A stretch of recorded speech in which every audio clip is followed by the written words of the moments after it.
Hello, everyone, and welcome to this week's Inquisition with Doc Halliday. I hope you are all well this Wednesday. This will be our last live full guest for the year. We'll be doing our Chaos show next week with some of the usual shenanigans. So let's get this show on the road. We'll wait for Doc to come in, and then we can get talking about War Machine, his hobby journey, and everything else. How are we all doing, people? Are you well? What are we doing this week? Are we all excited for Santa? What is the elf in the shelf doing in your household this week? Fortunately, all our kids are over the age of elf on a shelf, but we'll be having our wee granddaughter on Saturday, which means he'll be in about my paints, and she finds that. Yeah, she didn't kill me overnight. She wasn't impressed when she seen the story, though. I forgot about it, actually. You've just reminded her there, Ems, that she actually forgot about it. She'll be working on the punishment. So she's working on the punishment, apparently. But, yeah, it is what it is. She'll survive. That's what she gets for doing her... that she likes to do. Drawing limbs from body parts, which is mental. As a fellow wife, I sympathise. Listen, she's going through the menopause. I've got to keep her in her place.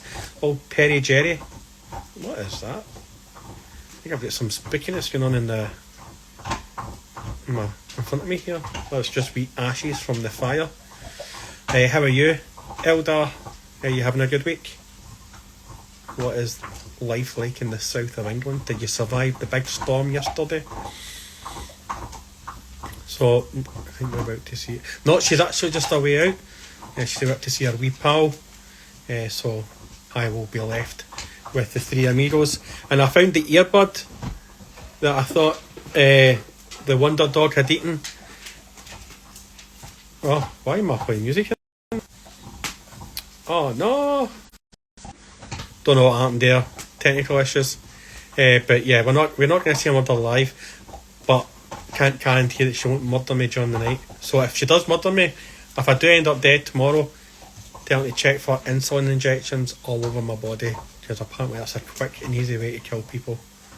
So yeah, it's good to see Casey is fashionably late as always, and our guest hasn't turned up yet either.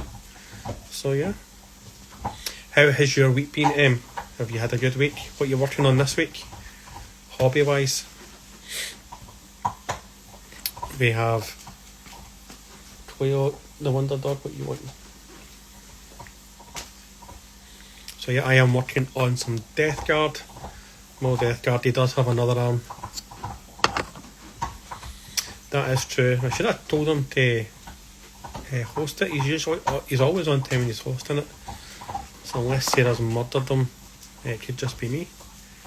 Working on some Death Guard. I have stripped my Noise Marine, so I might maybe do him in a nice wee colour later on. Are you Santa?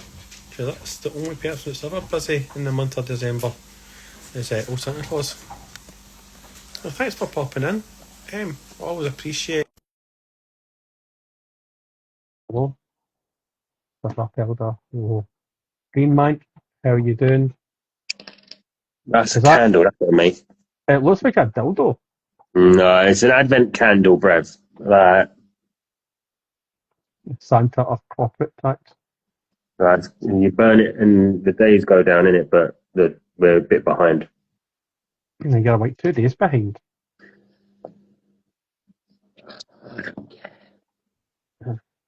Fuck it.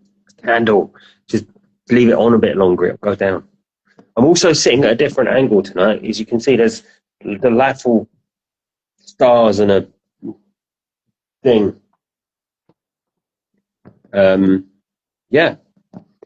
Sorry, I've been manic all day and I haven't had a chance to even turn around. I'm absolutely shagged. I know you're saying Santa's the only person who's busy. Nah. End of year. Oh. What are the police doing? It's not the police. It's never the police. Yes. You know what? I don't think you meant to call me Case there, but I appreciate that. And that is a plant. It's a lily. It usually lives in the front room, but the Christmas tree's in there, so we've had to move it in front of the back door. And weirdly, it's gotten bloody massive since we've put it there. It's only been there about 3 weeks, but it's huge. Whilst Perry Jerry is away, I put up the nativity scene, and I so saw that. far we've got Fabius. We have a wee plague where he's lost his head, but I think he looks better with his head gone. Mm. We've got a plague marine. We have a bloodied in the background. We've got another plague guy, and then today we added an orc. Well, you ain't got the wise men in there, so the magi and our 3 diseased guys. It works. What his eyes are going to eat today, we just don't know.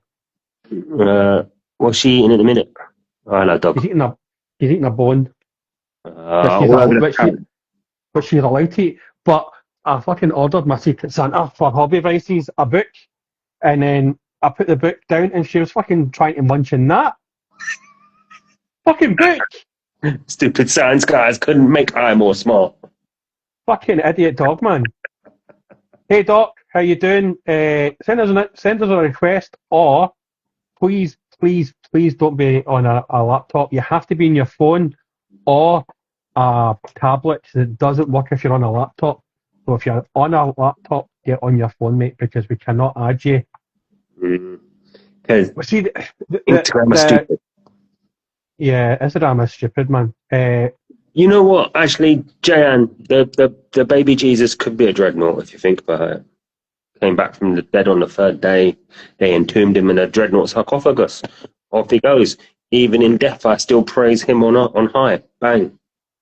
We lock you too. Here's a question for the chat, right? So I put it in a chat that I'm in with some people that are Scottish and Casey. See if Lucius was to kill, see if a Primarch was to kill Lucius, and then the Primarch was to be happy with killing Lucius. Does that mean that Lucius then kills that Primarch as he becomes the Primarch? So does that mean that Slaanesh technically could win just by sending Lucius out to get murdered? It's a paradox, isn't it? I don't know what a paradox is, though. It's, I missed you that day. yeah. My favourite paradox is the Fermi paradox, when all the Manhattan Project scientists are sitting down and they're not figuring out how to destroy half the universe. They're doing this project about could there be aliens, and they've done all these calculations, and the calculations say, right, on the balance of probabilities, there are aliens. And then this one super scientist, Fermi, just looks and went, okay, where are they then? Bang, killed them off. All these guys been doing maths in their spare time for an hour, and he's just turned around and gone, yeah, but where are they? Just killed them all dead. Love it. I hate maths. Maths is the worst. Shit. Hello, There he is, good yeah. sir. Hey Doc, how you doing? I'm good. Well, I'm just trying to play with my audio. Sounds As long as that's all you're playing with, because it's not 9 o'clock. After 9 o'clock, we go Inquisition after dark. Do we? They're like Eurotrash, but with us. Yeah. Scottish Casey is the one that you can never remember, and I'm Jean-Paul Gaultier. That means I'm Lola Ferrari. No, you're the other French guy. But he's the main host, isn't it? Yeah, I can never remember his name. Exactly. That's going to annoy me now. Cheers, Dan. Right, anyway.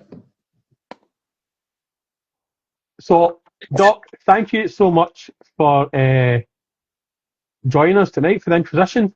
Appreciate it. For folks that don't know you, because they've been living under rocks the last 5 years, can you just give yourself a wee introduction and who you are and what you do? Me, right. Where do we begin? So I am I freelance write for RPGs. So I've worked for the last 5 years on Cubicle 7's Wrath and Glory 40k RPG. I've also written for Warhammer Fantasy RPG. I've also written for the Age of Sigmar one. And I've also recently worked on one of the core books, and working on some more stuff for the Old World RPG. So there's all of that. I've also worked on the Iron Kingdoms RPG, which is a D&D 5e engine RPG setting that uses the same setting as War Machine. Okay. And so that's now in its... So I started work on that, God, maybe 3 years ago now at this point, 3 or 4 years ago. And that's in its 3rd edition. So there's been 2 previous editions because the RPGs, that setting's been going since like 2001. And then, other than that, I also podcast. I've been podcasting for Dark Days Radio for now, I'm going to check the clock, 15 years. Wow. And that's covered horror RPGs mainly, so things like World of Darkness, so Vampire the Masquerade, and that kind of thing. And over time, we've branched more and more away from those specific games into just more general horror RPGs and content for the Warhammer RPGs and for Iron Kingdoms.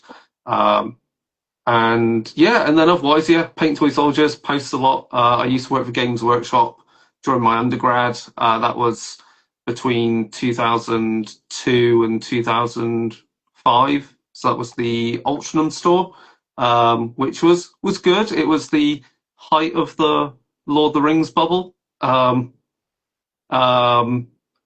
I wasn't definitely. I was offered whether I wanted to go on the management training course for that, but I didn't take it up because I had an offer of a PhD, and I was like, paid a manager wage in GW or get paid tax free for 3 years to do science. So day job is, I was an academic working at a few different universities doing research in like chemistry and material science. But I never went into a lab. Let's just get that right as well. I did simulations and machine learning and stuff. So I now work for S&P Global. So I do programming for like finance stuff because in this economy, if I stayed in academia, I wouldn't own a home. Quite literally, it's hard going, and you just get burnt out. So and then and the other thing that's important to say, I've worked on some other RPGs. I've worked on Vampire the Masquerade. I've worked on an RPG called Eldritch Automata, which at some point will have a war game. We're glad we haven't actually pulled the trigger on that straight away because tariffs and the economy and the fact that everyone's doing a mecha RPG right now because it's Gunpla. So I'd rather let the dust settle on that and produce something good rather than jumping on a bandwagon. And I'm also one of the lead developers for a new RPG called Trash Humanism. So that's a cyberpunk biopunk RPG based upon the music and thus based upon the graphic novel, which the music inspires, by the musician La Destroy. So she did some of her music appears on Cyberpunk 2077, the computer game. So we've put together a quick start for that. It's been demoed at things like Gen Con and so forth, and it's now just a case of getting that into print before we start doing the main core book, which is intimidating, but that's next year. That's my life. We'll be doing that. We'll be developing with her this entire world and game system and so forth. So, what age were you? Bring it right back to probably when your hair wasn't as spiky. Mm-hmm. What age were you when you first got into Warhammer or miniature models in general? So I would have been about. I think I would have been 12 because it would have been 1990. I want to say 1990. No, actually. 11 or 12, it was 1994. Okay. So Christmas 94, so it'd be 95. My mate got the Warhammer 40k second edition box game, clearly bought via Argos back in the day when it was in Yeah. there. And so got introduced to it there. And then I think the first actual miniatures I bought though was because my mate, another friend, got into stuff, and he had picked up Epic Space Marine second edition. Mhm. So I started a small Eldar force for that, and then things kind of escalated and ran away with itself the moment Necromunda came out. So my mate bought that, and we were just all hooked on that. And then, you know, you start working part-time back when you could as a kid. And back when you could spend quite happily like 100 quid on some, you know, save up 100 quid to buy your Tyranids, and about a good quarter of the miniatures you got then were free, because it was something like spend 25 quid and you got a 5 quid box of like Tyranid Gaunts or Gene Stealers. So Yeah. all of my you know, grunts were back when GW gave you free miniatures, which seems so weird, but that was what it was like. And then yeah, from there it kind of just, like I say, kind of escalated.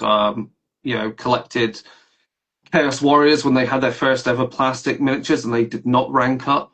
They were awful, absolutely dog shit to rank up. And it was about that time as well I got into role play games, so I got into D&D, and then off the back of that, like things like the West End games, Star Wars RPG, and then I was about like 16 when I bought Vampire the Masquerade Revised Edition, and that was pretty much everything until I got to uni. And then, you know, you talk to the right people at a shop, and you show you can actually paint some toy soldiers, and like, do you want to work part-time there? And that was a good, you know, got me through undergrad.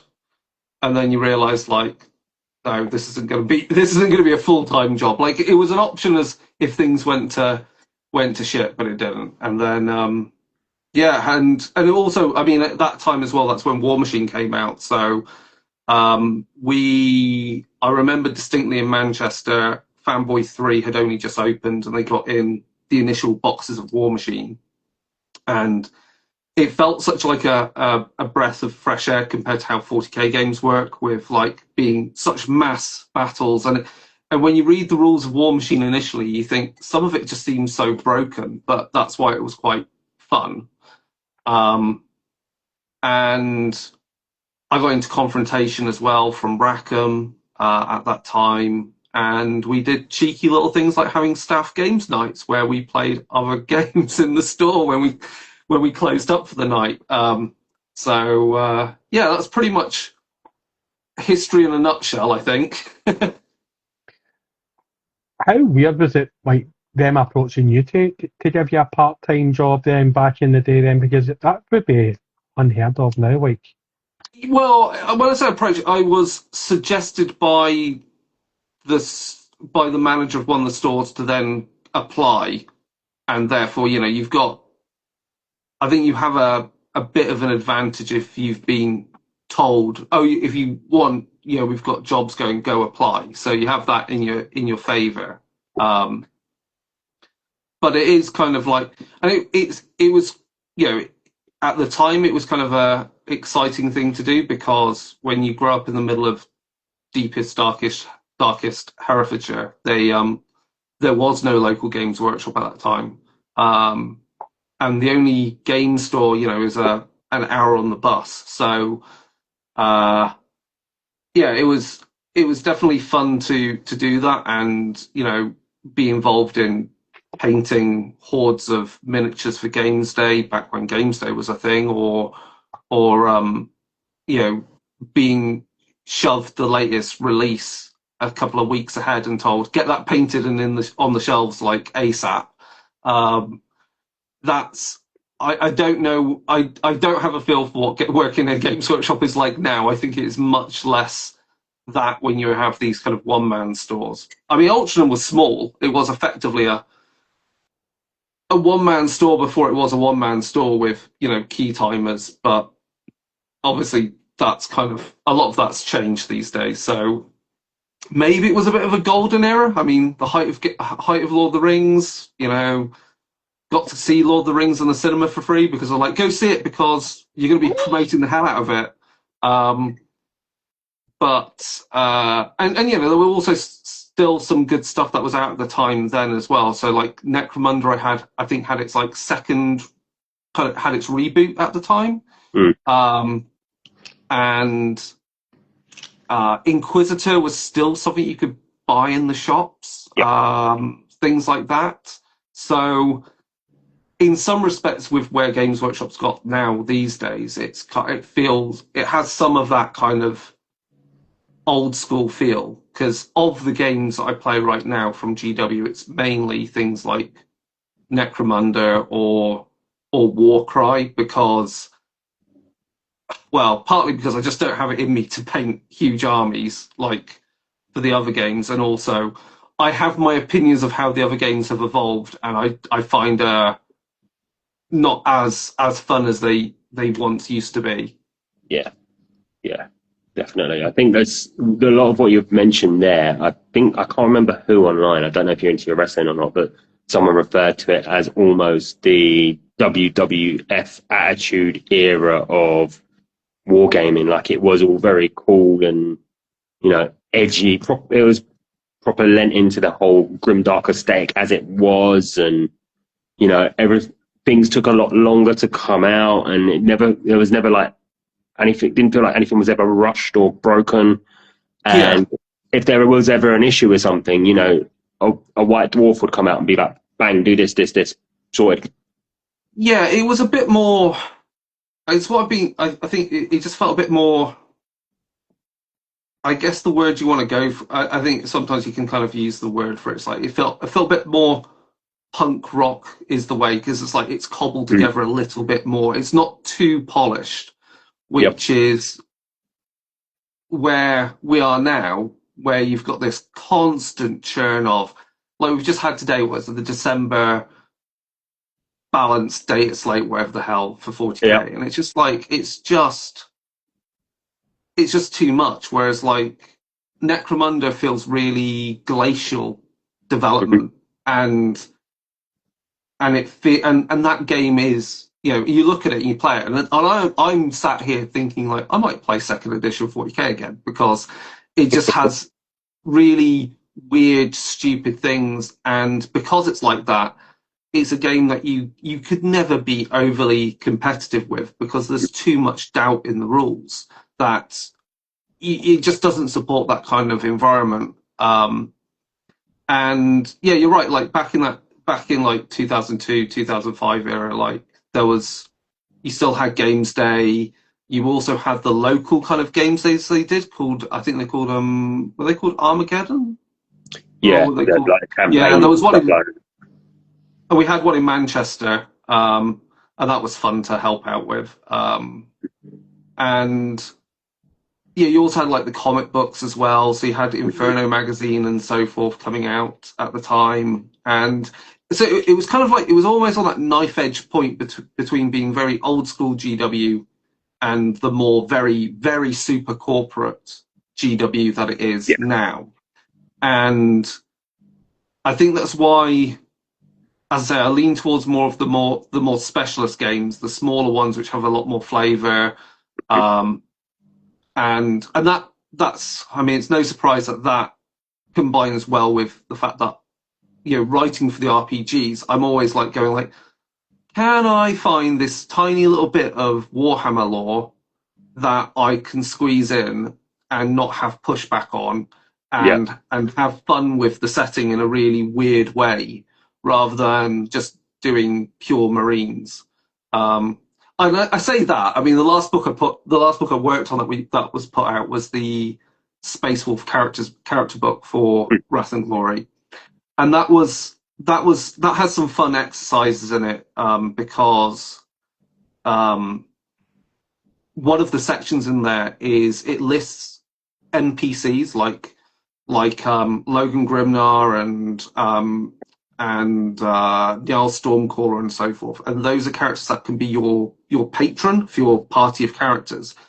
And it has suggestions of why they will have, taken you under their wing and what sort of missions they send you out on. And that's where you can get into the really weird places and make Marines feel a little bit more individualistic and also have some internal conflicts as well, because different people within a chapter will have different visions for where the war should go and how the chapter should be, or how they even interact with other people.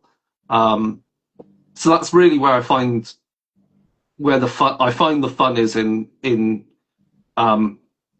writing for the Warhammer settings, is those kind of places where you can inject that weirdness and kind of arcane kind of lore again.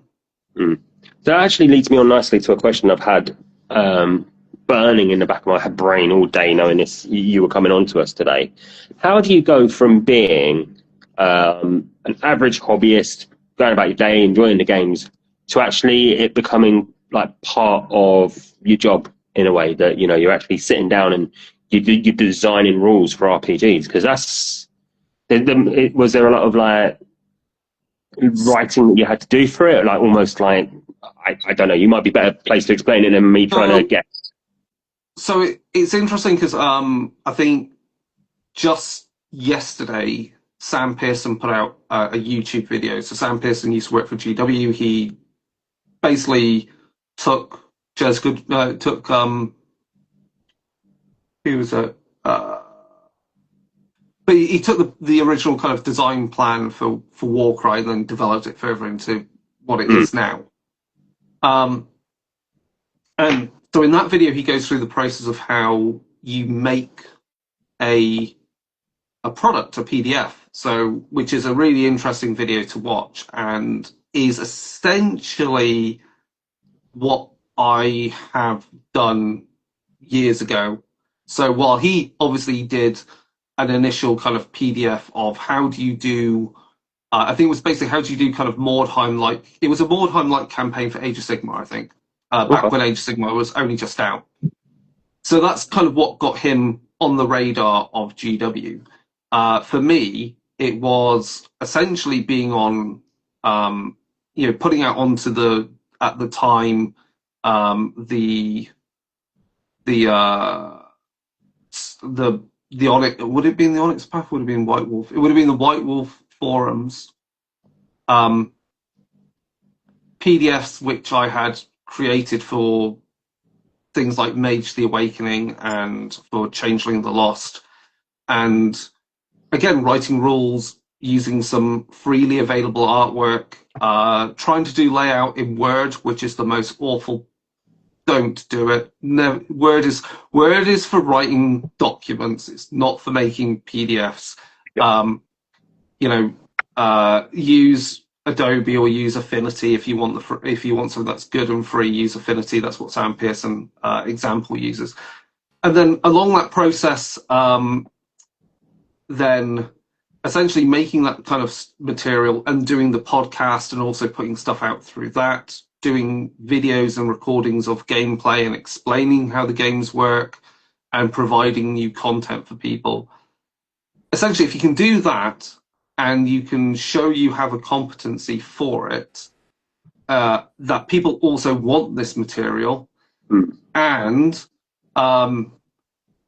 are actually a person that can talk to other people, because I think that's often I feel that's the last barrier to it is, are you the type of person that someone that works for a company that you meet at like a games convention like UK Games Expo, do they get along with you? Are you personable? Can you be a trusted quantity? And it's amazing how, I think the other important thing along all of this is, so long as you can show that you can be trusted, consistent, and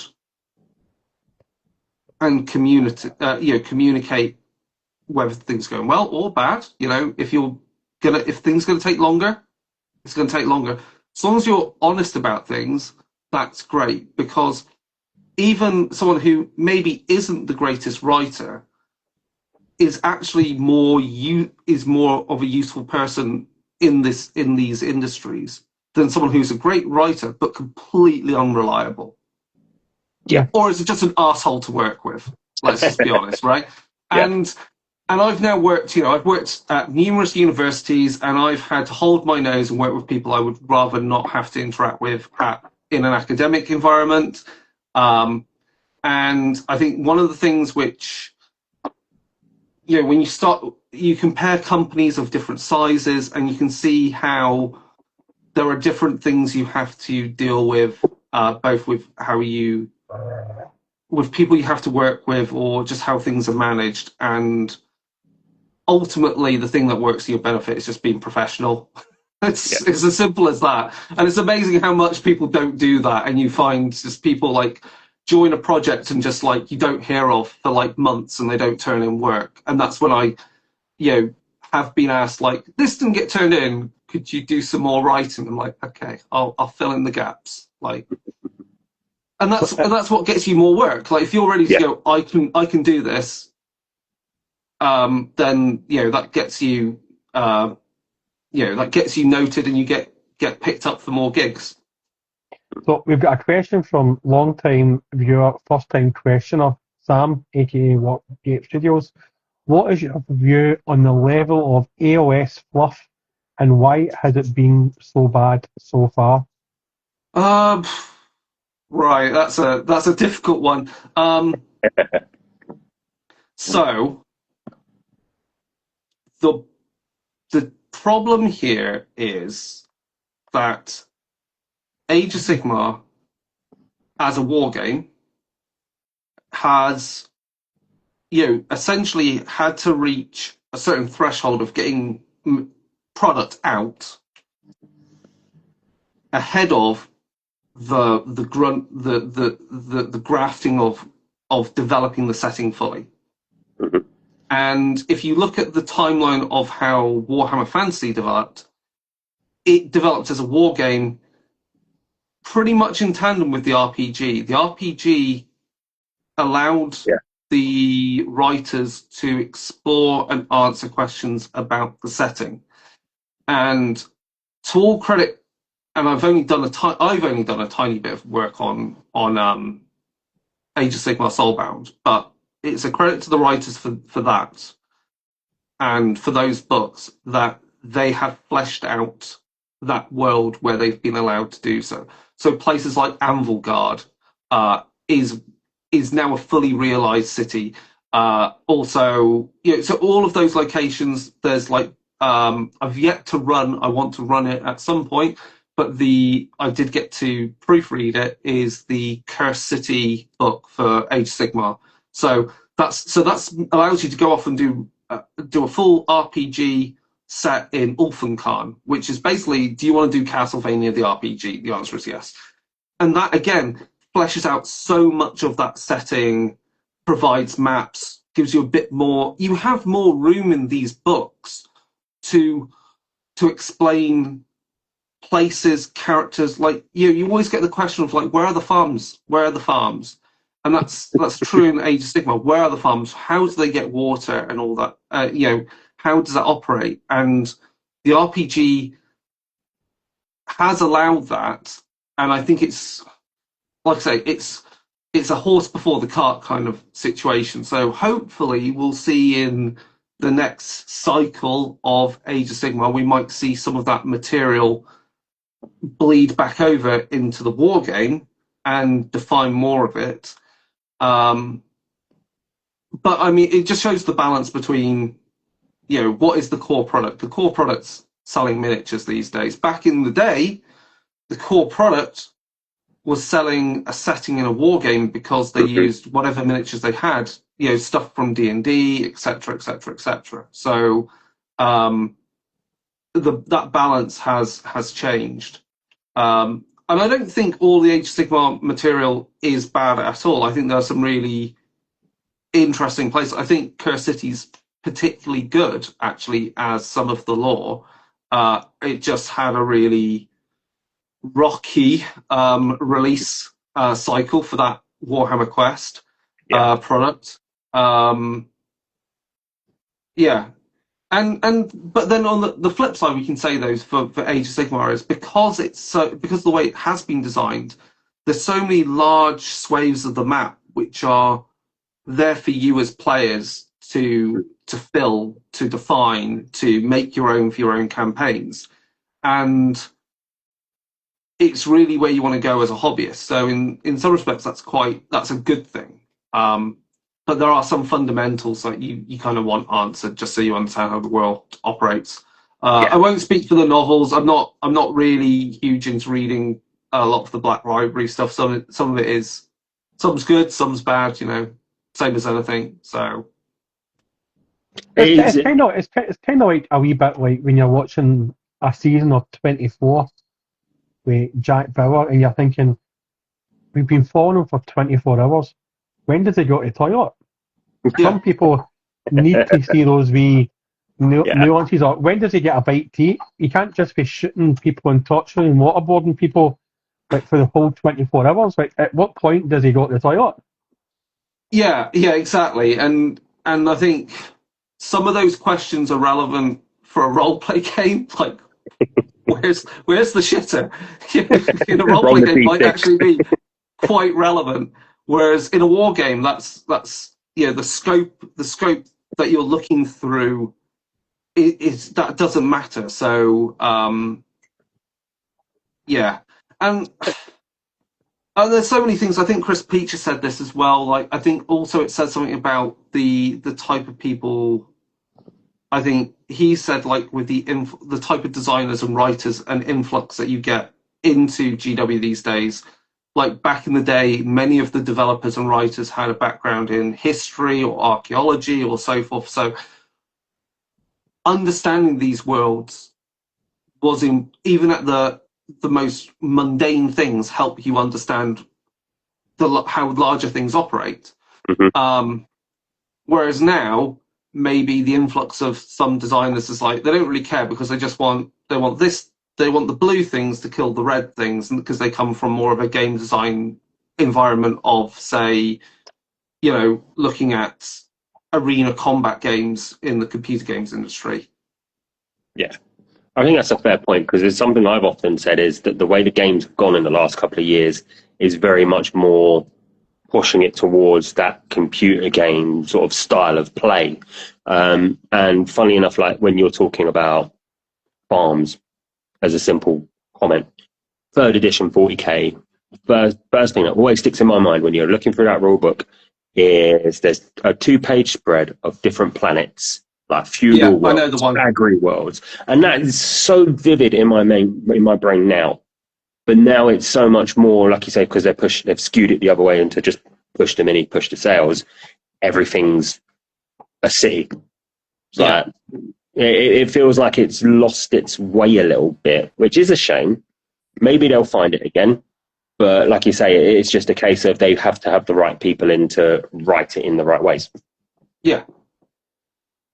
So when this is, again, like thinking on like role-play games, like as someone who's come up doing like playing tabletop games, getting into the role-play side of things, how did it feel for you personally when you actually sat down and started writing your first, like professionally, getting properly paid for it, doing your first bit of writing for something? It must have been like a proper like. It was quite overwhelming, because the first actual thing I wrote was when I was still living in Germany, so that would have been 2014, and the actual first official game material I wrote was actually a war game. So I co-designed the 3rd edition of a space combat game called Noble Armada, which is based upon the Fading Suns RPG, which is very Dune, Arthurian legend kind of stuff mashed together. There's giant space gates and shit. And that was intimidating, because there was a lot, it being a space combat game, and and obviously having played like Battlefleet Gothic, and you know, you consider like Andy Chambers to be a bit of a gaming hero. It's like, shit, I don't want this to be Battlefleet Gothic. And it's like, yeah, you could do that. But so you're trying to, on the one hand, you're trying to make a game that is fun and easy to understand, and you're trying to draw from things that inspire you. But at the same time, you're trying to do something original. But then at the same time, you have to realize is that game mechanics can't be copyrighted. So, you know, you can reuse mathematics essentially, and it's more about how you present it in your interpretation. So, and also at the same time, because I'd interviewed Andy Chambers around about that time, he was just off the back of designing Dropfleet Commander, which mechanically is different again from Battlefleet Gothic, because the ships in that have infinite range on their weapons. It's all about, as a ship fires more weapons, essentially it becomes easier to target and shoot back because it's this hot spot in space. So yeah, it is initially massively intimidating, and often the thing that's often more intimidating is when you move between different companies and products that you're working on, is they'll have different processes, they'll have different expectations of your writing, and sometimes you just don't gel with how they work, and so that's often the thing that, you know, if you know what you're writing and you know the product you're writing for, the kind of the initial nerves of that disappear quite quickly. It's more like, I've got to deliver this bloody manuscript, and is something getting in the way of this? And more often your worst thing in the world is just looking at a blank page. That's the hardest thing. And I think this comes from now, I approach, and I use this when I talk to people about writing for anything, is I kind of approach writing in a kind of agile way. This comes from like software engineering, is I will stub out the entire document first. You know roughly where the text is going to be, stub it out. But it doesn't just go, dude dies here, done. Like, it's something, you're going to come back, you're going to edit it, you're going to delete it, you know, whatever. But the moment you've got more, essentially a template there ready to work on, you know, that fear of the blank page disappears quite quickly. Sure. And with respect to like when you're working for a company that's obviously got its, maybe in its second, third, fourth edition of something, does it feel weird coming in and writing for something that's already established? Does that take a bit of pressure off you? Yes. I mean, there's so many different problems to deal with. So again, like for example, with Trash Humanism, Christina, who's the musician who's behind Le Destroy, she has some setting in mind for Trash Humanism, but for the most part, there's a lot to explore, and I'm asking her questions, going like, is this in this world? Is this relevant? And so I'm helping her define the boundaries of that world, ready for the writers that will come in, and I go, write about this. And I just have to give them the guidance on it. While obviously we say Warhammer 40,000, yeah, it's a very well-established setting, so you kind of want, and I think the struggle there for someone like myself and some other older writers is, if you've experienced so many editions of a particular game, what is canon and what isn't canon anymore can be a problem, and you do get pushback from the IP owner going like, yeah, we're not doing that anymore. And also what's considered acceptable in the text. So you have to be aware that there are, especially for role play games, there are dials on. You can know your players. You don't have to have guts, gore, and horrific things all the time in your games. Just to the point that players don't want to sit down and play that game with you. There are there's all the tools in RPGs like X card and lines and veils and so forth. But when it comes to actually writing these games, you also have to be aware of that there are certain accepted standards for how they want the game setting to now be presented. So some of the things that were acceptable in old school Warhammer RPG books are less acceptable now. Yeah. And that again just lends itself. You have to acknowledge the fact that they're trying to market it to various other licensees and TV series, blah blah blah. But at the same time, if people are mature enough to pick up the game, they can read between the lines, go, oh, I get what you mean. You just haven't spelled it out because it's awful. But the setting, it can be that awful, and you just have to have some restraint. Sure. So Mindful Miniatures Club's actually asked a question, and it feeds into this quite nicely. So with what we spoke about earlier, do we all feel that a lot of games, whether that be tabletop, RPG, video games, are falling into the trap of being, and I'm probably going to murder the pronunciation, Doug's waiting for me to fail it, homogenized, like milk? Yes. Well,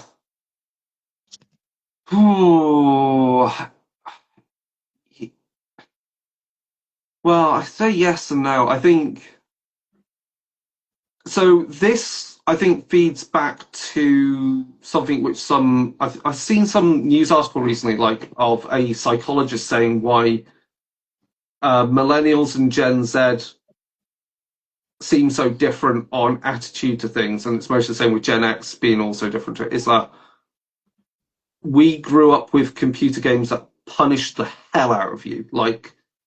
There were no saves. Levels were ridiculously hard.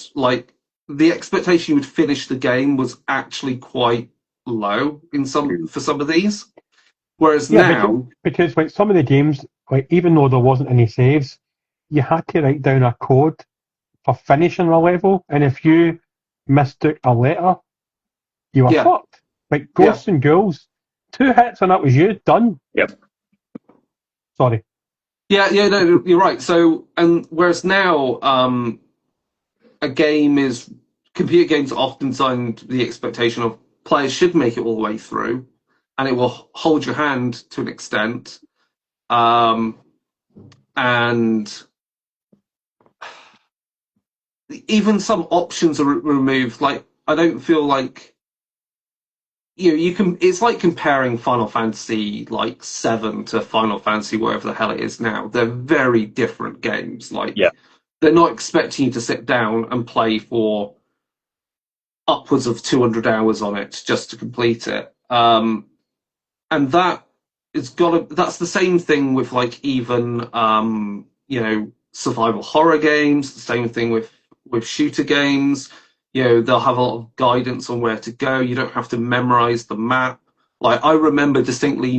I can 100% tell you now, if I sat down and played original version Resident Evil 2 on the PlayStation, whatever it was, I could speed run that maybe in about 2.5 hours because I have that map ingrained in my head. It just is. So I think that's true in computer games. Is definitely,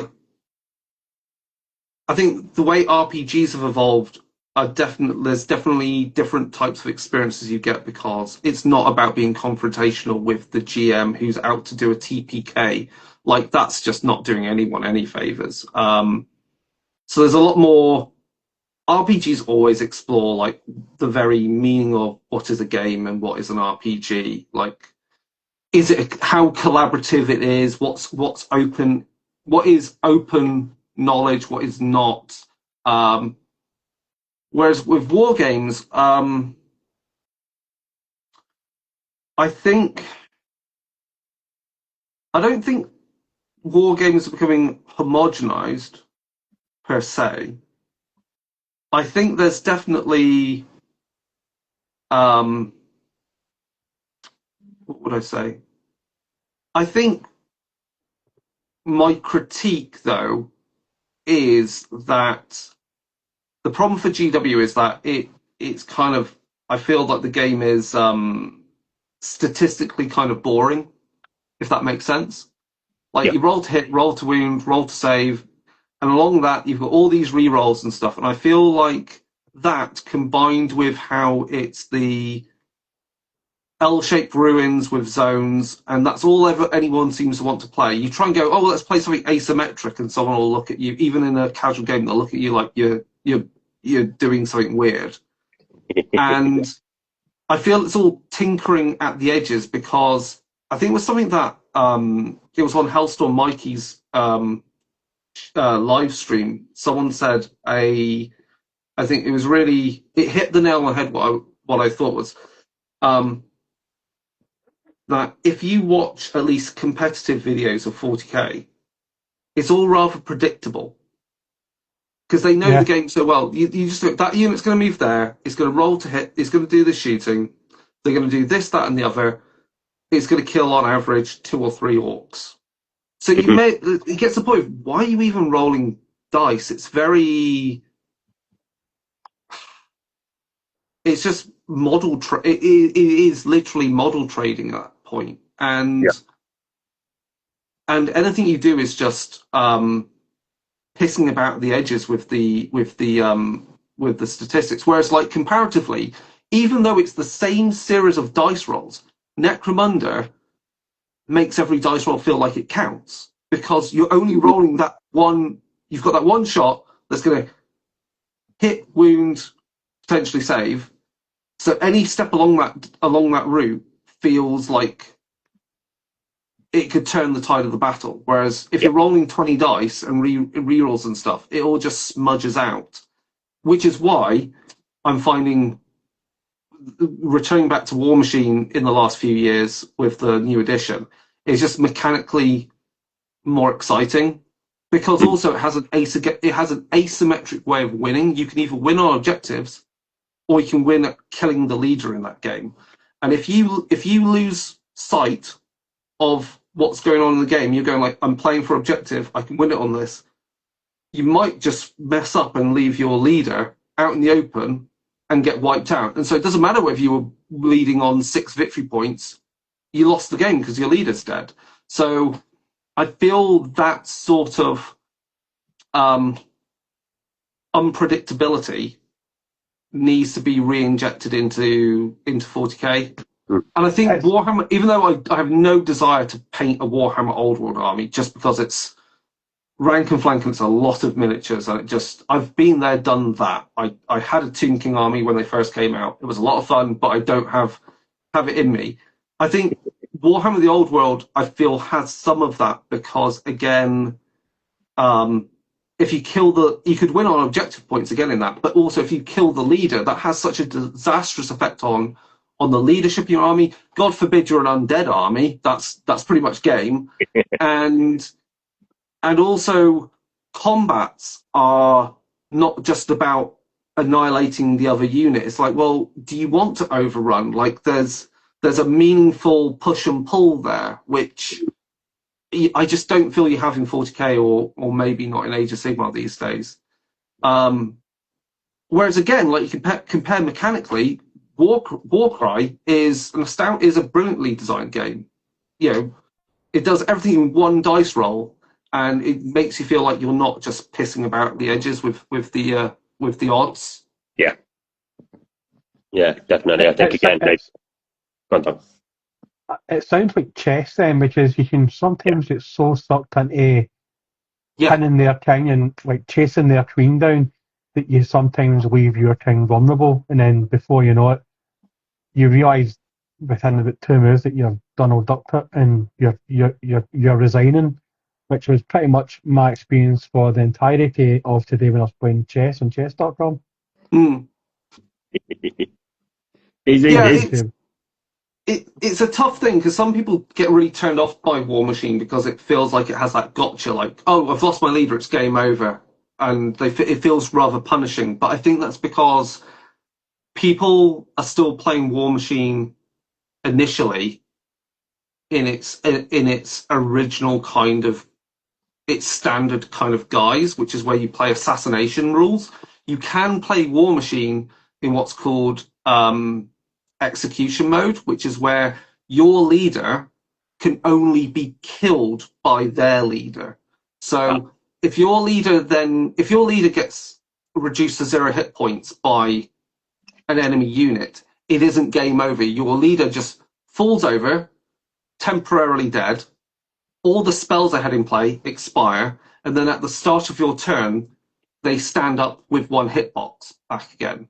And also, the way the mechanics in that game work, it's easier to heal your leader than it would do in the standard game format. So it kind of just stretches the game out a bit more, which for starter games, where you're kind of learning how things operate, it's a bit more forgiving. Yeah.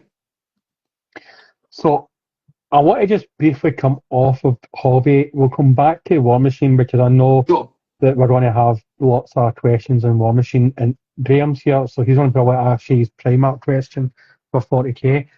But this is the wee bit where we got off topic. What did you have for your dinner tonight? I've not had dinner yet. I generally have it a bit later. What will you be having for dinner tonight? So it's mostly some sort of rice and something thrown together. Typical. So when you're relaxing on a wee Saturday night or Friday night, whenever you get a wee bit of downtime and you're reading over some RPG manuals, what would be your crisp or snack of choice to munch on as a wee treat to yourself? I would say currently it's got to be the classic chocolate hobnob because that's just pure indulgence. While also masquerading as maybe being a bit healthy. I don't know. And would you be dunking that in a cup of tea, a cup of coffee, or would you like a wee alcoholic drink or something when you're having that? That's definitely with a cup of tea or a coffee. I'm not one for having chocolate with alcohol. It'll change your life.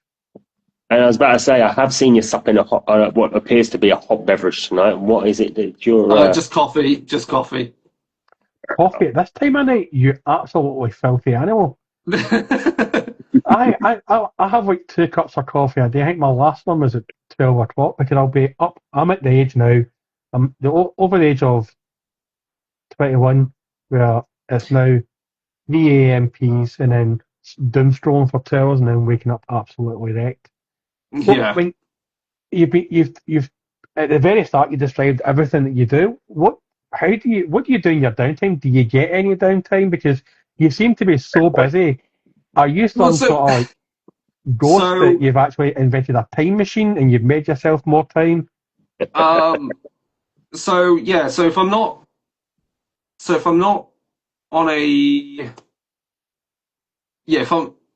doing my day job and I've not got a writing contract going on at the time, then I'm just paying minis or organising a game or playing a game.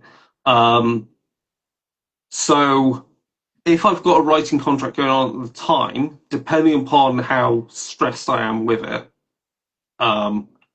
then I generally don't paint minis as much because it's a lot of setup and everything and a bit of a distraction. So it's kind of balancing the fact that the moment I've got to the other side of writing something, then I will, knowing I've got that free time to just attack like a whole bunch of models is quite a relief. It's quite good, quite a nice reward. And then I think generally breaking it up by doing other creative things like, I'll be like, I've got a few videos I need to edit, or podcasting that I need to arrange and edit that. So all those things, because they use different type of skill sets, I think that's how it breaks it up, and each thing allows you to relax from the other thing, if that makes sense. Because my day job is just software engineering. I'm just programming.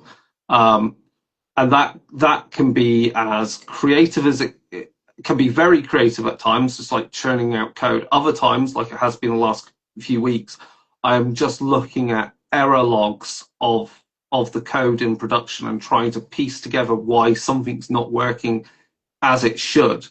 And that's like looking for a needle in a haystack a lot of the time, and is very boring. And yeah, so it's just kind of breaking up, I guess I context switch quite a lot, which means it frees up my brain at different times by doing different things. What do you prefer doing? What is your thing that you prefer doing more than everything that you do currently? That's I think ultimately I like. I think this is the thing. It's like I do love writing for roleplay games. I would like to get into fiction writing at some point, but it's I think that's definitely where my passion is. But also I know it's very hard to kind of make a good salary off that, a reliable one. I do love software engineering. I do like doing some greenfields type stuff. So we're doing some new stuff which I'm leading in the new year. I think it's all. The thing is, I think a lot of this comes from working in academia, because in academia, as a postdoc, I was doing software engineering. I was researching chemistry problems and things. I would then be writing research papers, applying for research funding, and then also doing some teaching or doing some presentations and so forth. So again, I think it's born out of that. What I do is kind of is similar to what my day job used to be doing, that just switching between different skill sets all the time. So I think that's more enjoyable. I don't want to just be doing one singular thing. Yeah. Good point. Very good point. So Jehan Lord of Cats has asked, would you ever write about cats? Would I ever write about cats? Yes. I'm trying to think. If there was the right opportunity in an Iron Kingdoms RPG, then yes, because I think cats have a particular interaction with some of the, I think it's the Grimkin or something in War Machine. I think they have some interaction. I can't remember off the top of my head, but yeah. Also, cats are quite a common creature in. I think it might actually be Anvilgard, or it's one of the cities in Age of Sigmar has a lot of cats, because it might be one in Shaiish, because they can see I think it's something to do with like they can see the dead or something like that. How do you store all this knowledge? Because I feel like my brain is just so full of stuff that you could ask me something what I did last week. I wouldn't have a clue, and my wife would be like, "You idiot! You did this." But the way you're just coming out with stuff, and obviously your doctor and all sorts, it just feels like you're this fountain of knowledge in a way. I think it's. I don't know whether it's an aptitude for it or it's a learned skill, and I think it's always kind of curious. Like, it was one of the things that was infuriating as an undergrad. There would be students in my year who would pass exams, like they would just get super high on it. But that's because they were able to somehow fill their head with everything for the exam, and then it would just go out of their brain like literally within the next few days. And you try and put them in a lab and use that information, actually use it and infer and do something where this has never been done before, but you could work out possibly that it's similar to this, so you should do that. No hope. Absolutely no hope. While other people who were like, yeah, I'm not that great in cramming things, but if you give me enough bits of information, I can reuse it and infer things and derive things, and they're much more useful in a lab or doing something, you know, productive. Mm. So yeah, I think it's definitely a learned skill from possibly from like you know, learning stuff for exams. And I don't know, it's like I'm watching and reading a lot of different media and realizing that everything you want to that you're absorbing is mostly going to get rehashed, reused, and used up in some game I'm going to write at some point. That's for certain. Sure. There are no bad horror. There are no bad horror films. There's a lot of shit horror films in the world, but there's always the germ of a good idea that can be rescued. I don't know, man. I've watched Eraserhead. That is probably one of the worst horror films I've ever seen. But we've got A Up Painting, good old Graham, with a different question from what you usually ask. What project are you most proudest of, or feel has had the biggest impact on the hobby? Also, what models are you proudest of? I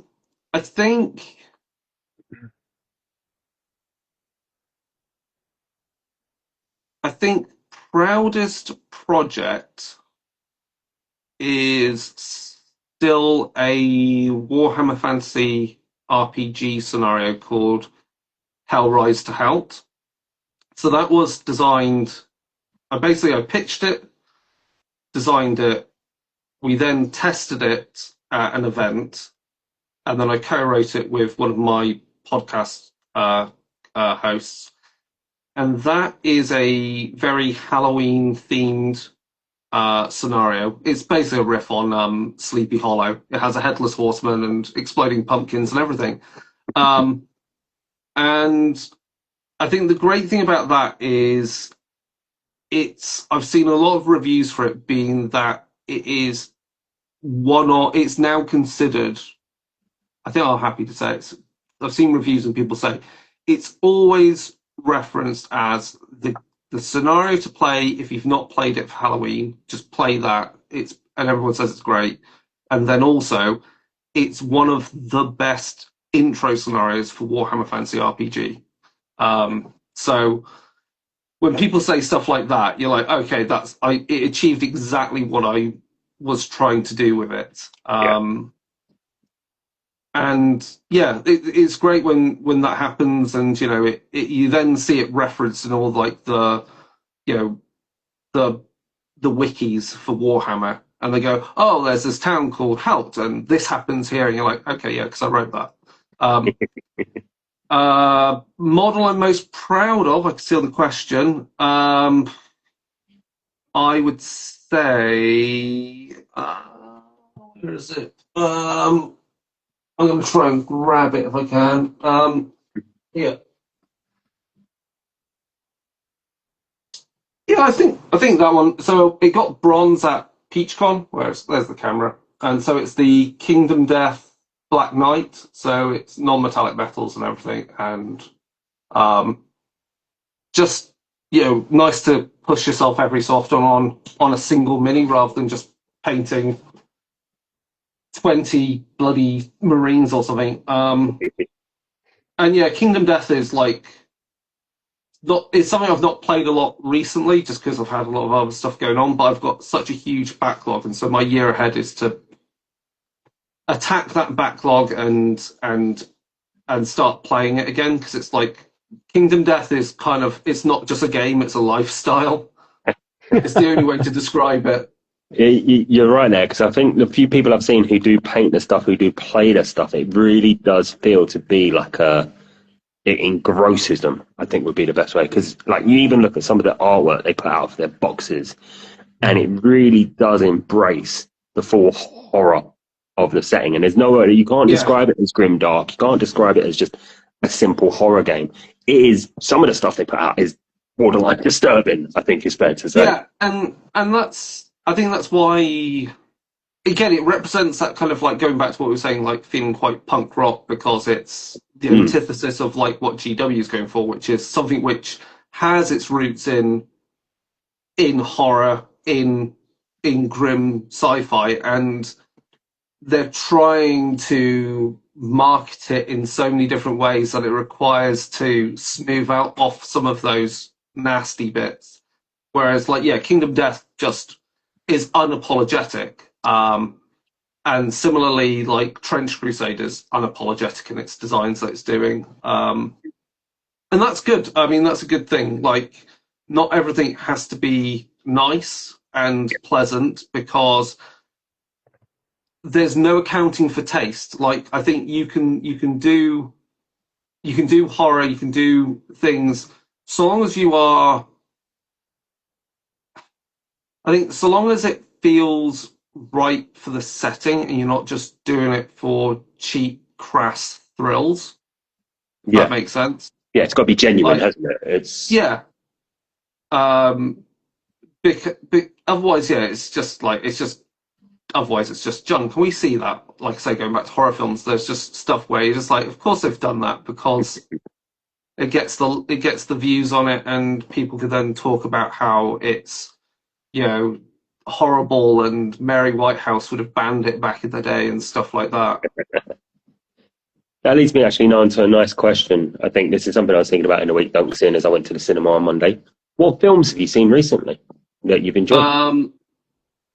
So my wife is, like, even more, like, into horror films than, she knows it a lot, and she reads a lot about horror films, and is, in that respect, much more well read than me as well. So we watched Frankenstein, so that was really good. Guillermo del Toro's Frankenstein. Like, amazing set designs, and just the way it's portrayed, and the prosthetics as well, just fantastic.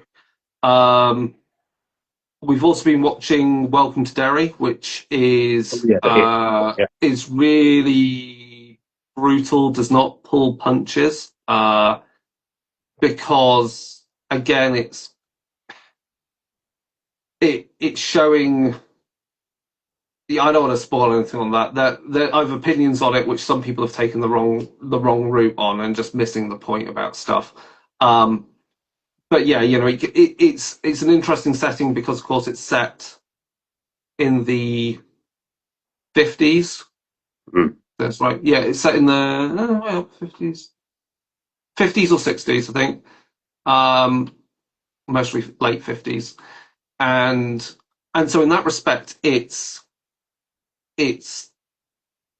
the similar time period to the first part of It, the TV series, because, of course, they time shifted for the film, because otherwise it made it, to make it more relevant.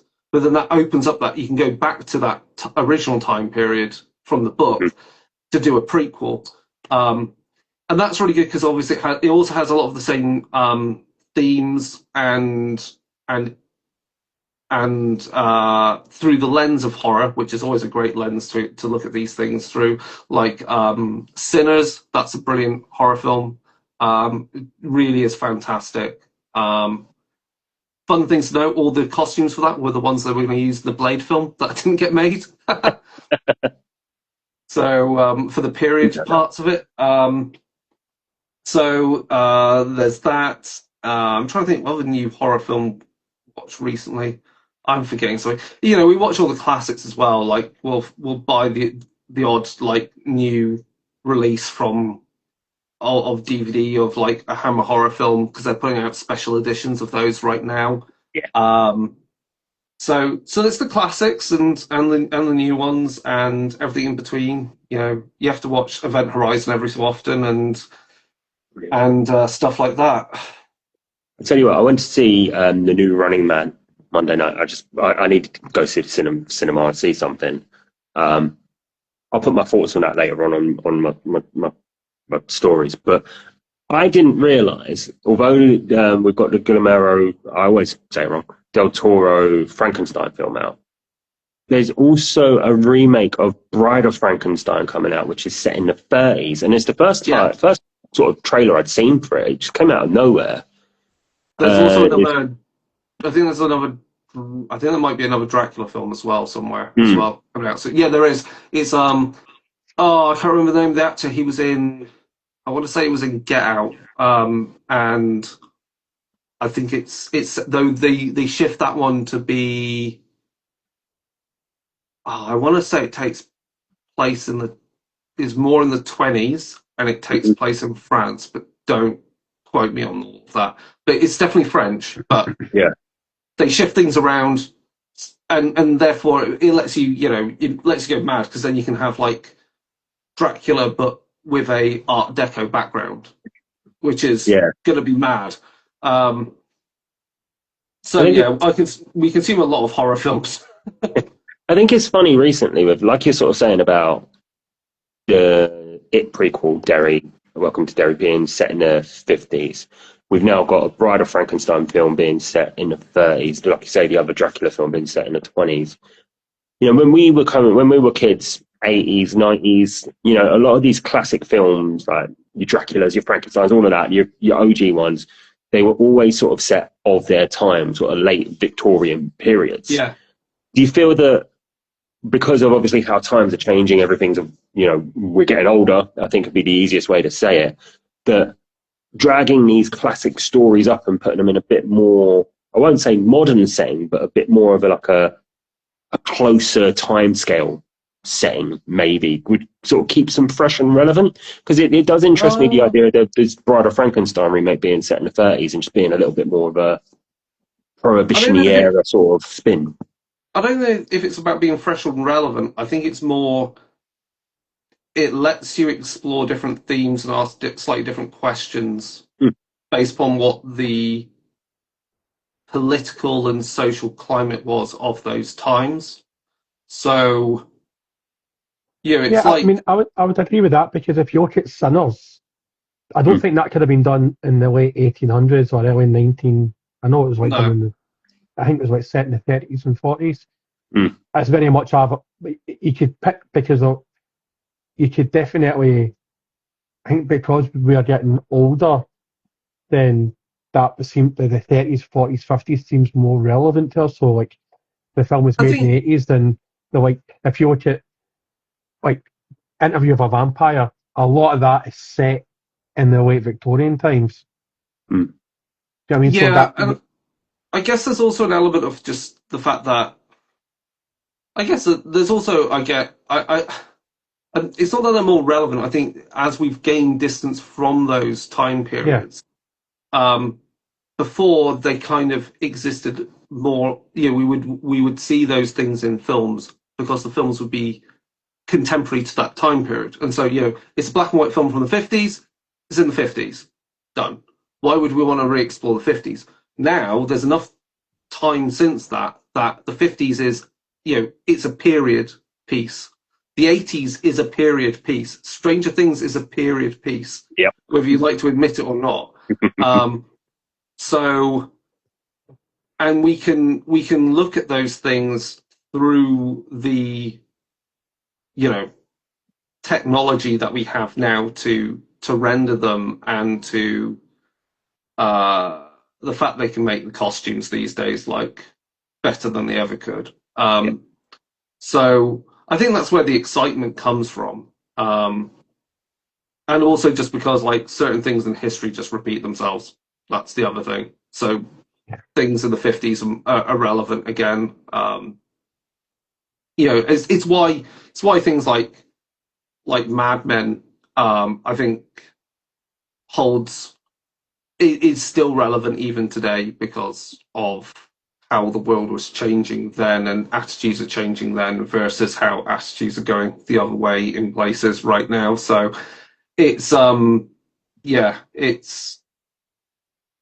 that's why people are doing those time shifting on those kind of classic stories and just moving them. Yeah. Cool. Right, let's get back to some hobby stuff. So Graham's got his usual question, and it's basically a 40k question. What Primarch would you bring back regardless of how they died, or even if they didn't die? Let's think. Who have we not had back yet? That's interesting. Let's go with. It's mostly going to be Ferrus Manus because he's going to have some weird like interaction with the Necrons. there's a whole, he knows the stuff under Mars. He's got a hand which is, coated it. I think it's meant to be covered in necrodermis. So, yeah, and the Necron, and I'm sure that'll have some implications to what the Necrons are going to do. I'm sure he'll, on the basis of that, he'll mostly have some alliance of convenience with some Necron lord somewhere because the Tyranids are up to no good. That's generally the reason why Necrons team up with anyone from the Imperium, is because, oh look, there's chaos or there's Tyranids, like two threats which are existential threats in very different ways. Yeah. So I had a question. Just when you bring up chaos and stuff, as we all know, right? Lucius can, somebody kills Lucius, and they take pride in them killing him or having helped kill him. He basically becomes them. He morphs into them slowly but surely over a few hours or weeks. So technically, do you think that if, say, Roboute Gelman was to kill Lucius and was to take pride in that kill, that he could then become Lucius, or Lucius could overtake him? Or do you think it's obviously it's a bit of a stupid idea, but if Purple Locks exist and they believe that something works, do you think that technically Swanesh could technically win the war then? Just send out Lucius to be killed every 2 minutes like Kenny in South Park? Yeah. That's a tough question, actually. I don't know. It's I think there's definitely, I think someone like Gilliman or some others are mostly above pride. I mean, you only have to look at how Gilliman absolutely hates what the Imperium really is right now. I mean, the fact it's taken over by superstition, which was never the vision that he had. So I imagine that if he was the one to kill off Lucius, I think he'd be okay. I think it'd be much more funny for an orc to do it because, good luck. Good luck, because orcs don't care about it. It's not vain. I think that's the point. There's a difference between pride and being vainglorious, which is what Lucius really is. It's about being vainglorious. Yeah. Because, I mean, there was a story that he died, and then somebody was thinking of the weapon that they made, and it was the weapon that killed Lucius, and then Lucius became him. It's madness. The plot armor on Lucius the Eternal is just ridiculous, and I think they obviously haven't thought it through, have they? They're just like, what can kill him next that he can turn into? Because in New Law, a Necron kills him, and he turns into the Necron, and you're just like, oh, fuck. Yeah, but that's my take. Yeah, it's a bit. That's. I mean, that's 40k. That's GW in a nutshell. Like, so many of the characters are just. They're never going to kill off because they want to market the model constantly. Yeah. Whereas, it's really funny because I'm starting to record a new series of lore videos for War Machine, and it's just like, like going through it, I'm like, yeah, that character's dead, that character's dead, that character's dead from the previous edition, they're all dead, and it's quite a nice feeling. Like, you can still play using the miniatures in the game, the rules are there in the app, you can still use them, but it's like, yeah, but they're dead. Like, the setting has moved along in a meaningful way, and that's kind of nice. Yeah, I mean, I totally get that because, like, I'm a massive Star Wars fan, Bingo. And I know. And I remember when Chewbacca dies, and he died before Disney bought it over. He was killed in a trilogy of books. Yeah, dropped a moon on him. Yeah, like he sacrificed himself to save Anakin Solo, and when he died, I couldn't believe it. It's like, oh my god! But it was something refreshing that a main character that you've known since the 80s, 70s, 80s has died, somebody you've grown up with. And it's like, oh my god, and I remember like reading an interview, and all the stuff that was written before Disney, it had to go through Lucas to give it the green light. And the fact that Lucas said, yeah, kill him off, was like, But Big it was deal. Yeah. lesson. Do you know what I mean? It's like he knew that it needed to progress, and I still remember. I could not believe that fucking Chewbacca dies to save Anakin Solo, and you're like, oh my fucking god! Did you And cry? well, real men don't cry, but yeah, I did cry because I'm a real man. But it was just so because you weren't expecting. You're thinking, right, Anakin's going to save him, and then no, You've he got to just have died. meaningful. You've got to have meaningful stakes, or otherwise, what's the point of any story? I mean, this is why Yeah. it's like why Marvel movies are just like kind of pointless. They're just, Yeah, and I mean that's the struggle. I mean, yeah. I mean, I've got a whole thing with Marvel movies. The whole problem with Marvel movies right now is that they have characters. They try and make it feel contemporary. Yet, if the characters actually did what they're capable of doing, that world would look very different to our world. Like many different problems would be gone, and other problems would be created. But it just doesn't. It just doesn't. It doesn't move the dial in any way. It's very safe and very. Characters don't really die off. I mean, and they always come back. I've yet to watch the recent Superman film, but I think that actually tries to make a point somewhere. That wasn't bad. I will give it its dues. It wasn't bad. I'm not a superhero guy, but the thing I do have to say, I'm actually listening to a lot of the early Horus Heresy books, and I know everybody gushes over Loken and Nathaniel Garrow. Yeah, man, Talbot's got a raw deal. You know what I mean? Like he was really the one that let everybody know that Horus was up to shenanigans, and he was bumped off. You kind of feel a bit bad for him. Every go Loken, Garrow. Saul Talbot's fucking died. But Lucius of everybody's best mate. But yeah, you just feel that characters do need to die. Do you know what I mean? Like, stop bringing Yeah. back Primarchs. If they're going to come back, maybe bring back Korax or. The first ever dabbling in it, and you'll remember this, the Armageddon campaign. They killed off Captain Tycho, the Blood Angels, and I remember reading that and thinking, that's brave, that's bold, and yeah, it just works. So, but I'll tell you what, War Machine. Yeah. Obviously, we haven't mentioned it there tonight, and I think it's worth giving it its dues. Obviously, we had Lyle Lowry on a while ago who talked about it. You joined in for that stream and was in the chat, and we appreciate you doing that. How would you sell, or not sell, describe War Machine to someone who is embedded in 40k to make them give something else a try? Okay. The way I pitch it is a imagine a world that is kind of Napoleonics / world cusp of early World War One.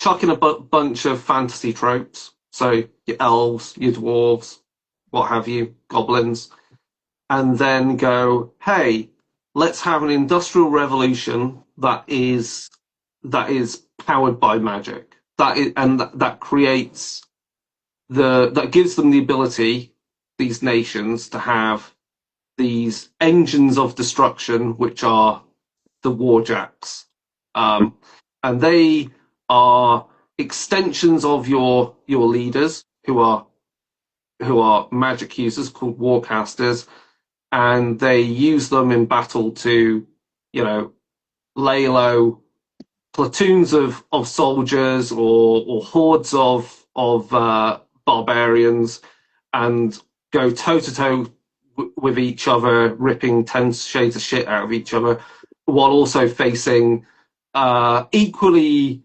gigantic monsters from the wilderness that want to do the same to the kingdoms of men and elves and dwarves. That's pretty much it. Yeah, it's I mean, when it came out, it was a breath of fresh air because it was 2001. So you had 40k, you had Warhammer Fantasy in its 6th edition, maybe. Yeah. And it was a game that at the time, I mean, page 5 in the War Machine rulebook, which was play like you've got a pair, that was a problem in the end. But I think what it was trying to say was that this is a game that favors playing aggressively, not the slowly moving your ranks of plastic hordes of plastic men together and then they just grind. War Machine was much more about, these warjacks are able to essentially do fire guns, smash each other apart, body slam and headbutt each other. Those, you can still do that in the game. Those are rules. So it was a bit more over the top in that sense, and didn't take itself seriously. And as a setting, it wasn't the kind of Tolkien-esque thing that Warhammer still is, but equally wasn't the kind of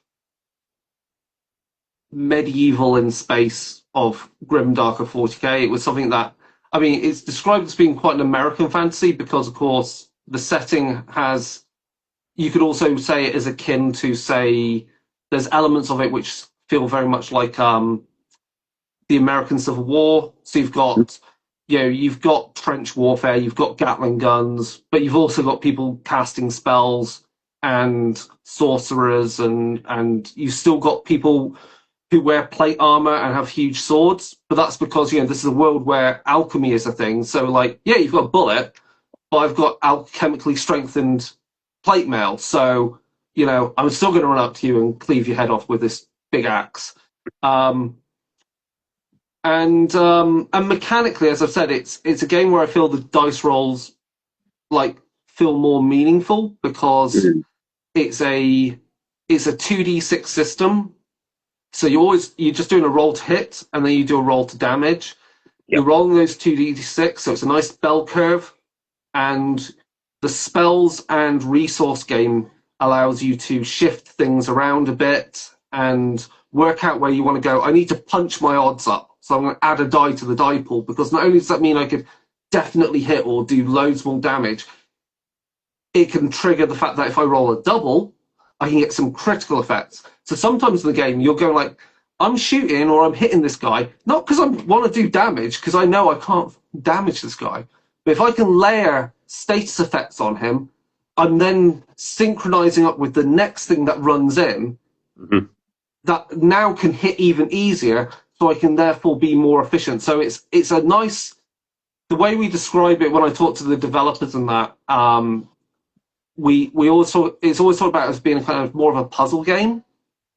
Okay. Where if something goes wrong in your game plan, you've got a new puzzle to unpick, because it's not everything moves, everything shoots, everything does combat. It's I activate this model, it moves, it does its combat action or whatever, I then move on to the next model. So if a dice roll goes wrong in that anywhere in your order of activations, you're going to have to go, right, that fucked up. What do I do now? Do I play safe? Or do I continue with the plan and still push my odds?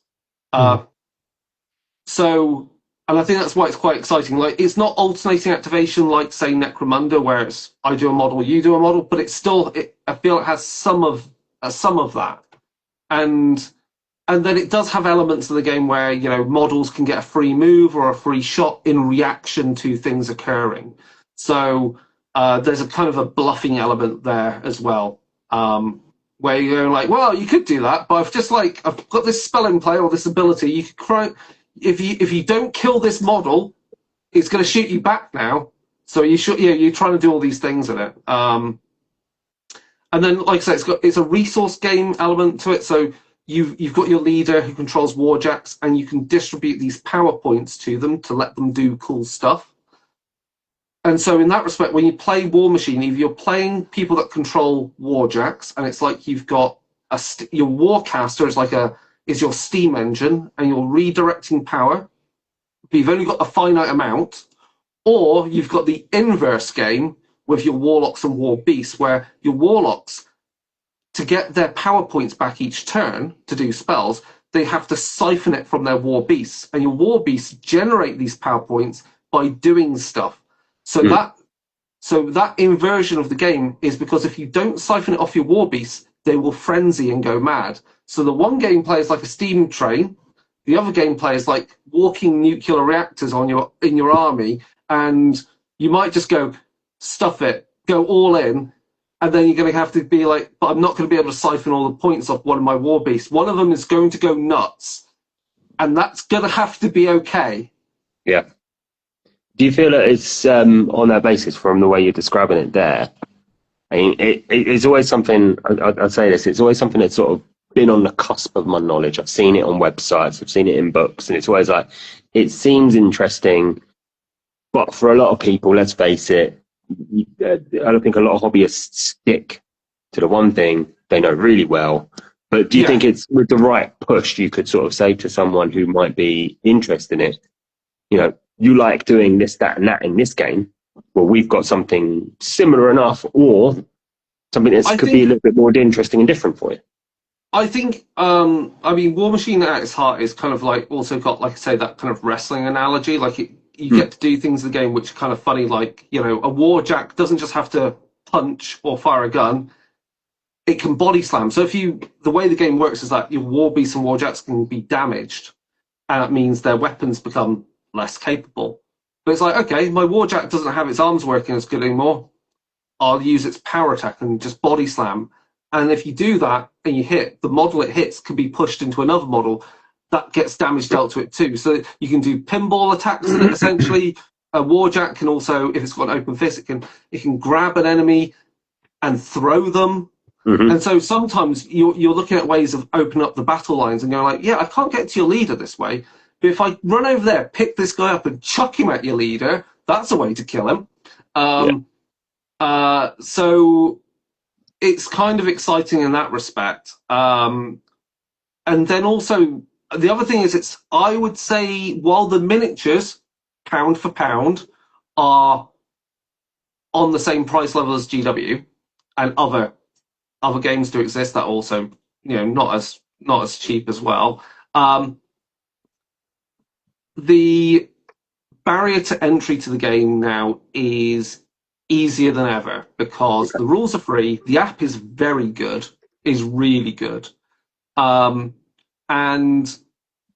you can get a lot of gameplay by just playing the starter game, by playing a starter force, which is just like about 6 or so models. And that's like 30 points. And the game and the app and the game supports playing at 30, 50, 75, and 100 points. Yeah. And as you go up that, it unlocks a little bit of different gameplay. Like you can now take larger based models, which are more powerful and would skew things in a smaller point game. And the important thing is everything you learn about the game at the small end is the same at the large end. You've just got more things on the table to manage. It's not like they're going, let's play Spearhead. Oh, here's Age of Sigmar. Oh, actually, what you learn in Spearhead is not relevant for Age of Sigmar because even the units have different abilities, because it's balanced and scaled in a very different way. Yeah. Whereas War Machine is scaled and balanced from the ground up. And you know, I get a lot of fun out of just playing 50-point games because you can't kitchen sink your army. You can't just go, well, I'm playing 100 points. Well, I'm definitely going to take this. Yeah. A smaller game means you actually have to make more meaningful choices because you can't just spam a particular unit. I think it's sort of, to me, that I've got someone I know is trying to introduce me to Marvel Crisis Protocol, which, from what you're describing, is quite similar in that respect. You know, it's quite small size-wise. You have to really think about your choices of, if I take character X, Y, and Z, I can't do this, which I might need to do in a game. And it really sort of, it isn't, go back to the earlier analogy of 40k feeling a bit more like chess. Everyone knows this unit's moving to there, that unit's moving to there. This will contest 1 point. You'll trade 3 orcs for 4, whatever. And it really feels more like you've got to think about things because, yeah, I could be the Incredible Hulk, pick up this bin and throw it at someone. But at the same time, you know, how is that going to impact me later on? Because can I then move and capture this point? or can I then fall back and recover some health? And I think it's definitely a lot more of an interesting way of playing games nowadays. Yeah, and it's good you bring up like Marvel Crisis Protocol, because the designers there are, for the most part, I remember, are ex Private Press. Right, there we go then. So their heritage is War Machine. Yep. So it makes sense with that. Yeah, no, it's a fun game, and like, you know, again, like you said, like if you take the Hulk, your gameplay's going to be different to if you took, say, I don't know, the Thing, because, you know, they're both heavy hitters, but slightly different synergies. And War Machine's the same. Like if we look at, say, my Crix army, which is undead necromechanical stuff. If I took, say, Nikane, she is this assassin warcaster. She's not really about leading lots of warjacks. She's about getting in position and using all of her magic points that she has in the game to doing a hit on your enemy leader and wiping them out. But the same army, if you ran it with, say, a different warcaster in that army list, so Viscerus, I think his name is, his entire gameplay is he loves warjacks. So if you don't change anything in your list, but you take a different leader, your synergies are now completely different. Your warjacks in that list with him are now really tough, and he can heal them more easily, whereas she can't heal them whatsoever. She's just going in for the kill on her own. So, and that adds a lot of value as you collect the army, because you start with a starter cadre, you buy the battle box, which gives you 2 more warjacks or whatever, and another leader. So you've got 2 leaders. You've got the same series of models, but you've got 2 leaders, so you've got 2 different ways of playing. Then you'll buy the expansion box that has some units, another warjack, another leader. So now for your 50-point game, you've got a few options that you can push and pull into the army, and 3 different leaders to pick from. And then you get the next expansion box. Well, that's 4 different leaders and loads of options that allows you to play 100 points or play a lot of different things at 50 or smaller games. So there's a lot of replay value in there, whereas I think 40k has got into, like, again, go back to 40k, I think it's got into the kind of thing of like, you're expected to play 2,000 points, and you look at a codex, the codex is basically telling you, you should buy this, because that's the army you should be running. Yeah. Like, that is how it is designed. It's not rewarding you for exploring the army list, which I think is what 40k and Age of Sigmar have lost when you compare it to, say, previous editions like 3rd, 4th, 5th edition 40k or 2nd edition, where you actually had to design your army list. Yeah, definitely. Yeah, because like I played Death Guard, and I bought War Dogs because I like to look at them. So I when I do my Death Guard list, I just go with the real cool, really, and that's the way it should be. You do get too many people that are just chasing meta, which is just boring. And I will say that War Machines, they have said that, so the new hardback book, you don't have to buy, because the rules are free. But if you buy it, it's already been written with the January update in mind, so it's not out of date, it's actually ahead of the curve. It's the core rules, so it has no rules in there for any of the specific miniatures, so it has longevity in that sense. And they are bringing out support for narrative play, which will include, they've made a point to say, asymmetric missions. So all the missions in what they call Steamroller, which is their tournament pack, symmetric battlefields. They've made a point that narrative will have a whole load of missions. They're going to be asymmetric. Or you'll have some asymmetry somewhere. If it's not the battlefield, it'll be about when models turn up on the board. And that's kind of exciting. Because again, I don't think, like, while I feel these things are there, I don't it's one of these things. Like I feel, I don't know. I don't have a good feel for it in game with GW. Like I think again, it's like you go to play a game and everyone wants to just play the General's Handbook or whatever missions, and to look at missions outside of that and so forth. No one really wants to because they're having to learn something new, and no one wants to learn anything new. They just want to know their codex and everything they need to know to win with that. Yeah. Like I think for me going forward, I think what I would like to see is if you're playing, like say in a tournament, you can't run the same list twice. You can't run the same detachment twice. And I'd definitely get rid of some stupid rules for some of the armies as well, like re-rolling everything on ones, you know what I mean, or re-rolling all hits, and it's like, no, I mean, that was the problem. Like, I really wanted to get into 10th edition, and within the first month or so, they changed some rules on what was it, like mortal wounds or something. I can't remember what it was. Like, and then they said they're not going to introduce like there'll be a one rule in, one rule out type of thing as they update units, and I feel that's not happened. As I said, they said there'll be less rerolls in the game. I don't know if that's true. I think it's gone the same way. And also, I'd say like you have to, because it's not digital, you have to buy all the codexes to understand the game. Whereas War Machine, you can look at everything now. You can download the app now, look at everything for every army, and understand the game there.